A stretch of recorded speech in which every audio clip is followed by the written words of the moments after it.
একটা অসাধারণ জায়গা। আমি যখন আসি তখন আমার খুবই ভালো লাগে এবং আমি চেষ্টা করি মাঝে মাঝে এখানে আসার।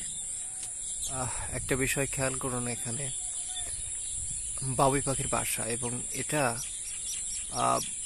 দুই একদিনের ভিতরেই এটা গড়া হচ্ছে, অর্থাৎ এটা একটি নতুন বাসা।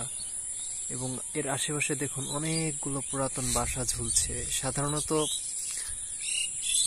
বন উজাড় এবং পাখিদের খাদ্য ঘাটতির ফলে এবং শিকারের ফলে বাবুই পাখি আজ বিপন্ন প্রায়, এবং পাখি সাধারণত খুব একটা দেখা যায় না।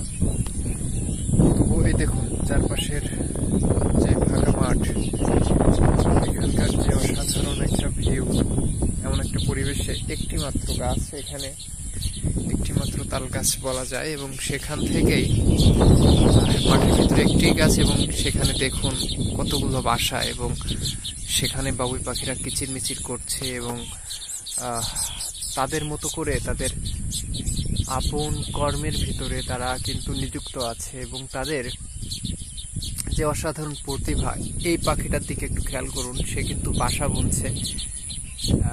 দূর থেকে খেজুরের পাতা নিয়ে এসেছে এবং সে তার ঠোঁট দিয়ে দেখুন সেলাই করার চেষ্টা করছে, এবং এটা অসাধারণ।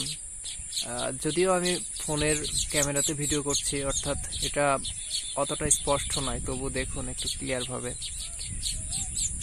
কত সুন্দর করে তারা একেবারে শৈল্পিকভাবে তার নিজের বাসাটা বুনছে।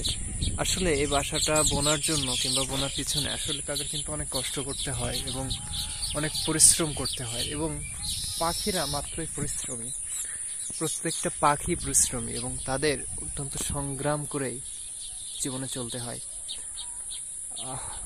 তো ভালো লাগলো বহুদিন পরে পরিবেশটাতে এসে, এবং এদের এই নতুন করে এখন অনেকগুলা বাসা ওরা বোনার চেষ্টা করছে। এই যে দেখুন একটা নতুন বাসা, এগুলা সব পুরাতন, এগুলা পুরাতন।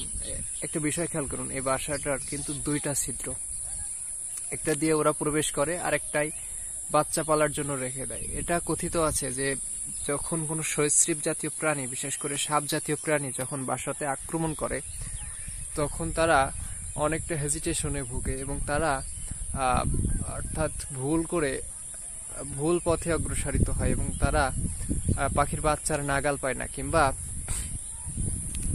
ডিমের নাগাল পায় না। অর্থাৎ তারা এখানে দুইটা বাসা করে রেখেছে, অর্থাৎ এটার জন্য অনেক সময় সাপেরা কনফিউজ হয়ে যায় এবং এই সাপের আক্রমণ থেকে পাখিরা রক্ষা পায়। তো দেখুন অসাধারণ কিন্তু এই পরিবেশটা।